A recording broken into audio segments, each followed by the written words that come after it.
Assalamualaikum warahmatullahi wabarakatuh. Kami dari kelompok 9 akan mempresentasikan hasil kerja kelompok kami yang membahas mengenai legislasi hukum Islam di beberapa negara muslim. Adapun anggota kelompok kami yaitu Tamara Sania Alia Wijaya dengan nomor induk mahasiswa 200202110129 dan Nurahmita Mufida dengan nomor induk mahasiswa 200202110133. Di sini, saya sebagai moderator dan sebagai presentator yang pertama akan mempresentasikan mengenai kecenderungan dan pola legislasi hukum negara Islam di negara Muslim. Langsung saja ke pengertian legislasi hukum. Legislasi hukum Islam disebut juga taknin. Secara etimologis, kata taknin merupakan bentuk masdar dari konnana yang berarti membentuk undang-undang.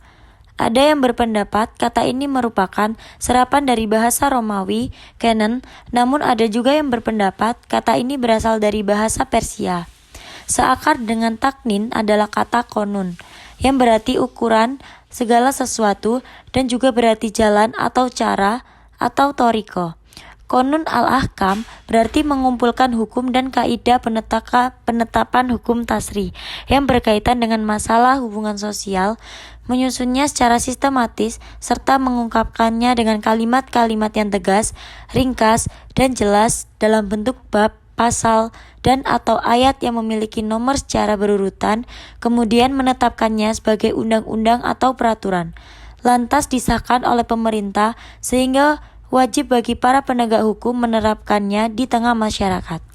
Apabila konun dimaknai secara luas dan salah satu maknanya diartikan sebagai tasri atau pembentukan hukum, maka konun dapat dilacak keberadaannya sejak masa Nabi SAW.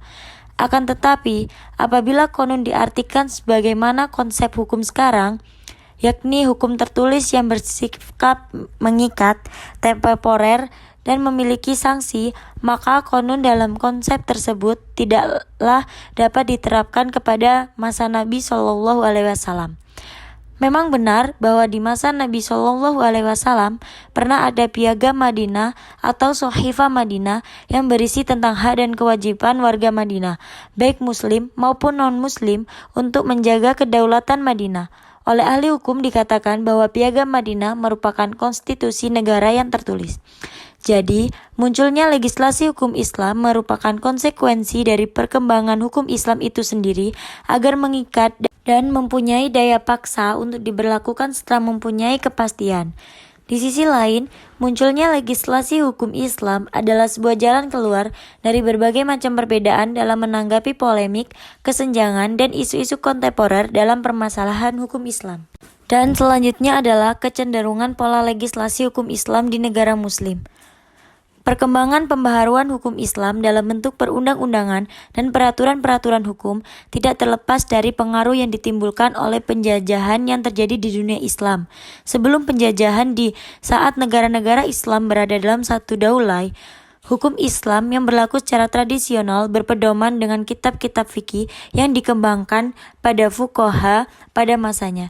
Akan tetapi, setelah daulah Islamiyah dijajah dan terpecah-pecah menjadi beberapa negara hukum Islam yang berkembang dipengaruhi oleh masuknya westernisasi hukum yang dibawa oleh penjajah, bahkan ada di antara kaum kolonial yang berusaha menghilangkan eksistensi hukum Islam dan menggantinya dengan hukum atau perundang-undangan barat. Dalam perkembangan pembaharuan perundang-undangan di negara Muslim, masing-masing negara mempunyai sikap politik yang berbeda dalam menyikapi posisi hukum barat terhadap hukum negara yang akan mereka terapkan dalam perundang-undangan. Menurut Fathur Rahman Jamil, setidaknya ada 3 sikap negara muslim yang terlihat dalam bentuk perundang-undangan yang dibuatnya. Sikap pertama adalah mengakomodasi nilai-nilai hukum barat yang sesuai dengan syariat Islam dan bila perlu dijadikan sebagai bagian dari perundang-undangan Islam. Kedua, mengadopsi secara keseluruhan semua pemikiran hukum barat dan materi hukum yang diterapkan dalam hukum barat dijadikan undang-undang negara. Ketiga, menolak semua pemikiran hukum barat dan materi-materi hukumnya, sehingga tak satu pun hukum barat yang diterapkan dalam perundang-undangan negara. dan di sini hanya berlaku hukum Islam secara murni yang diterapkan dalam perundang-undangan. Ketiga sikap di atas dapat kita lihat dalam berbagai bentuk perundang-undangan yang berlaku saat ini di negara Muslim saat ini. Berlakunya hukum Islam dalam sebuah negara ialah tergantung negara itu sendiri. Sarjana Sukamto menyebutkan bahwa terlaksananya legislasi hukum Islam dalam sebuah negara disebabkan oleh 5 hal, yaitu sebagai berikut. Yang pertama adalah faktor hukum atau peraturan itu sendiri, atau undang-undang. Yang kedua adalah faktor penegak hukum. Yang ketiga adalah faktor sarana atau fasilitas yang mendukung penegakan hukum. Yang keempat adalah faktor masyarakat. Dan yang kelima adalah faktor kebudayaan. Selanjutnya, mengenai materi hukum Islam di negara Muslim akan disampaikan oleh partner saya, Nurrahmita Mufida. Yang pertama, negara Turki. Profil negara. Negara Turki adalah negara di antara dua benua yang terletak di titik pertemuan benua Asia dan Eropa. Pada masa kejayaannya, Turki memiliki nama resmi Turkiye Cumhuriyeti atau dalam bahasa Inggris dikenal dengan nama Turki, yang beribu kota di Ankara. Republik Turki merupakan sebuah negara besar di kawasan Eurasia. Wilayahnya terbentang dari semenanjung Anatolia di Asia Barat Daya dan daerah Balkan di Eropa Tenggara. Turki berbatasan dengan Laut Hitam di sebelah utara, Bulgaria di sebelah barat, Laut Yunani dan Laut Aegea di sebelah barat, Georgia di timur, Laut Armenia,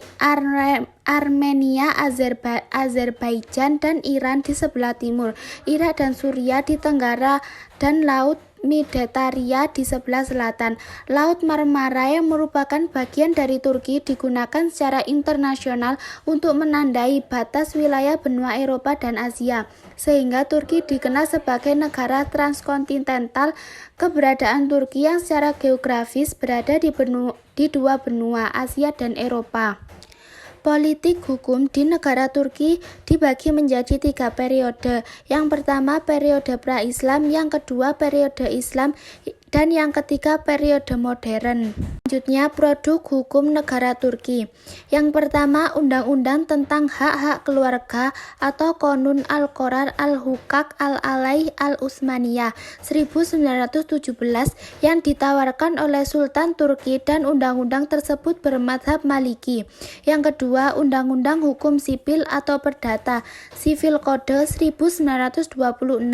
Undang-undang ini mengalami amandemen sebanyak 5 kali pada tahun 1933, 1938, 1945, 1950, dan 1956. Yang ketiga, The King Turkish Civil Code. Materi pembaharuan dalam undang-undang ini adalah seputar hukum perkawinan atau pertunangan, umur pernikahan, mahram, poligami, resepsi pernikahan, pembatalan pernikahan, perceraian dan pemisahan, kompensasi negara Turki. Yang pertama Başkent Taşkilati atau lembaga ibu kota, yang kedua Tasro Taşkilati lembaga wilayah, yang ketiga Yeriden Yönetim Kuruluşları atau lembaga-lembaga pemerintah desentralisasi, yang keempat Yahali Federal atau administrasi lokal, dan yang kelima Hizmet Yerinden Yönetim İdareli atau organisasi fungsional otonom. Selain itu, lembaga hukum yang terdapat di negara Turki yaitu Peradilan Islam Syaikh Al-Islam yang berada di bawah yurisdiksi kekuasaan kehakiman. Negara yang kedua yaitu negara Tunisia. Profil negara Tunisia adalah sebuah negara merdeka yang terletak di ujung utara benua Afrika. Tipikal geografisnya sangat dipengaruhi oleh kultur Mediterania dan Gurun Sahara. Luas wilayahnya adalah 63.200 mil persegi atau sekitar 164.000 km persegi, dengan perbatasan Laut Mediterania di sebelah timur dan utara, Aljazair di barat dan barat daya, serta Libya di selatan dan tenggara. Terletak di tengah-tengah Selat Gibraltar dan terusan Suez, serta hanya berjarak 86 mil dari Pulau Sicilia, Italia, Tunisia menempati posisi geopolitik yang sangat strategis sebagai penghubung antara Eropa dan Afrika, serta antara bagian timur dan bagian barat dunia Arab. Bersama Maroko dan Aljazair, Tunisia membentuk sebuah zona regional yang disebut dengan Arab Maghrib. Hukum negara Tunisia, bentuk negara serta pola struktur kekuasaan politik dan pemerintahan di Tunisia tercermin dengan jelas dan konstitusinya yang pertama kali diberlakukan pada tanggal 1 Juni 1959. Pada perkembangan selanjutnya, konstitusi yang berisi 10 bab dan 74 pasal ini telah mengalami beberapa proses amandemen yang kesemuanya terjadi pasca lengsernya Bourguiba dari kursi kepresidenan. Produk hukum negara Tunisia yang pertama, perkawinan, meliputi usia perkawinan, perjanjian perkawinan, poligami, dan pernikahan yang tidak sah. Yang kedua, perceraian, meliputi talak 3, nafkah bagi istri, dan pemeliharaan anak. Yang ketiga, hukum waris, dan yang keempat, wasiat. Wasiat meliputi wasiat beda agama dan kewarganegaraan, dan yang kedua wasiat wajibah. Hukum negara Tunisia yaitu lembaga pengadilan atau mahakimat at-tolak yang memiliki otoritas tunggal untuk mengadili perkara-perkara perceraian, pemberdayaan wanita, dan pengakuan terhadap hak asasi manusia, juga mendapatkan perhatian khusus pemerintah, sehingga terbentuklah organisasi seperti Tunisia Association of Democratic Women dan The Association of Tunisia Women for Research and Development. Sementara dalam bidang HAM tahun 1987 Tunisia meratifikasi hukum internasional. Adapun lembaga wakaf progresivitas Tunisia dalam bidang hukum keluarga ternyata tidak diiringi dengan adanya kemajuan di bidang ekonomi Islam, terutama dalam pengembangan wakaf. Baik, karena materi sudah tersampaikan, sekian dari kelompok kami. Wassalamualaikum warahmatullahi wabarakatuh.